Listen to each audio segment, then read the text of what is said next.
राष्ट्रिय स्वतन्त्र पार्टीकी नेत्री सोभिता गौतम र कांग्रेस नेत्री आरजू राणा देउवा मध्ये कसको अङ्ग्रेजी राम्रो छ त? त्यसको बारेमा आजको यस भिडियो अन्तर्गत चर्चा गर्नेछौँ। राष्ट्रिय स्वतन्त्र पार्टीका नेत्री तथा प्रतिनिधि सभाका सदस्य सोभिता गौतम र नेपाली कांग्रेसका नेत्री तथा हालका परराष्ट्र मन्त्री आरजू राणा देउवाले सम्बोधन गर्ने क्रममा बोलेको अङ्ग्रेजी भाषण प्रस्तुत गर्न गइरहेका छौँ। दर्शकबिन सबैले अङ्ग्रेजी जान्नै पर्छ भन्ने त होइन, तर पनि अहिलेको समयमा यो अपरिहार्य बन्न पुगेको छ र अझ विशेष गरी देश तथा विदेशका सभा सम्मेलनमा भाग लिने नेता तथा कलाकारहरूले अङ्ग्रेजी भाषा अनिवार्य जानेको हुनुपर्नेछ। तर पनि नेपालका अधिकांश नेताहरू अङ्ग्रेजी भाषणमा निकै कमजोर रहेका छन्। अङ्ग्रेजी त परै जाओस्, राम्रोसँग नेपाली समेत बोल्न नजान्ने सांसदहरू हामीले देख्दै आइरहेका छौँ।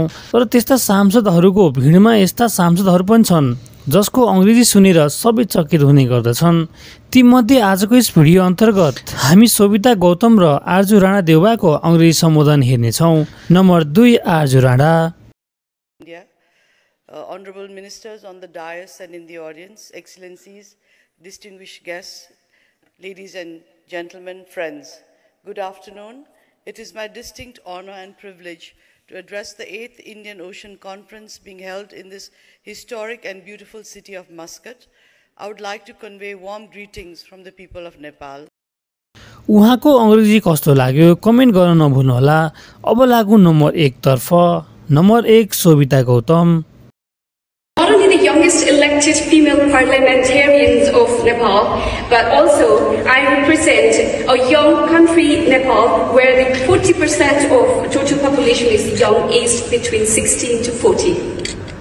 I represent a political party, Rashtriya Swatantra Party, that is just a year and a half old, but has taken the country by storm, both by gaining significant victory in the election and also by changing the way politics is practiced in Nepal. हजुरहरूलाई उहाँहरूको अङ्ग्रेजी सम्बोधन कस्तो लाग्यो कृपया comment गर्न नभुल्नुहोला र साथै हामीलाई केही सल्लाह सुझाव दिन चाहनुहुन्छ भने कमेन्ट गर्न नभुल्नुहोला। धन्यवाद।